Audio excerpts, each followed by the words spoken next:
The community pause. El Tablón Colta, CHIMBORAZO workshop. We begin our trip to the province of Chimborazo and arrive at a community called El Tablón in the canton of Colta. It is only 10 in the morning. The landscape and climate offer a warm welcoming. Not all of the participants have arrived yet.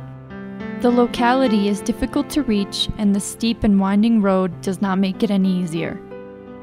The guests arrive little by little, as well as those who wanted to join in on the meeting, without knowing its purpose. A small room welcomes the meeting, and it is about to collapse. There are more than 40 people that wish to know what the meeting is about. "Let's just begin, we're all here," says a voice that with certain curiosity helps us to begin. It starts with a small game to get to know each other, get together, to see one another, to know that we are side by side. Suddenly, the loud laughter begins. It is a different kind of meeting, without formalisms. It is a meeting with friends. The facilitator invites the assistants to play a new game, the game of the pause. Everyone gets stirred up and shows certain interest, but the facilitator tells them that he will cheat so that the rest of them will fall for it, and shows them how he pauses. Thus, he asks one of the women to ask him his name, and to ask him to answer with a pause.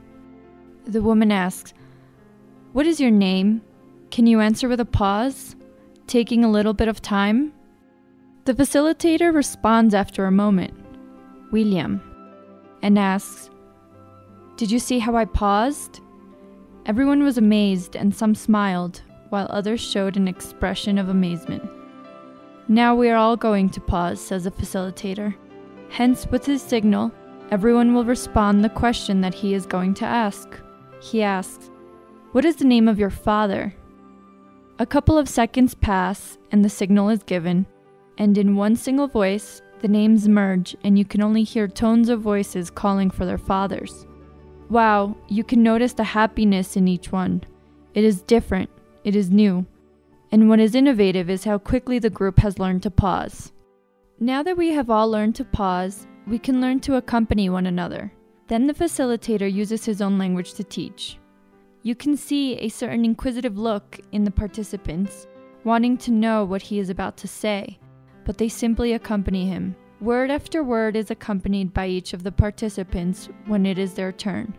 Here, one learns equity. When a companion with a speech impediment feels frustrated while accompanying, one hears voices saying, "Not him because he cannot speak," and the facilitator responds that this is equity. It is to give a space to each and every person so that they can participate.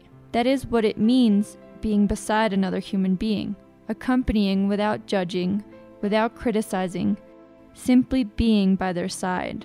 Silence gives cover to the group, and each person has a new expression, accompanying with gestures, with words, or simply with silence. That is something new that has been learned. Something they wish to share with their children is what some participants express. The facilitator, so that everyone learns to accompany, follows on with an exercise in pairs. "Number yourselves 1 or 2, he asks. 2 groups are formed, the number 1s and the number 2s. This way, everyone has a partner who accompanies you. First, while one has his or her eyes closed. Next, when the person who has his or her eyes open closes them, and the one who has his or her eyes closed opens them.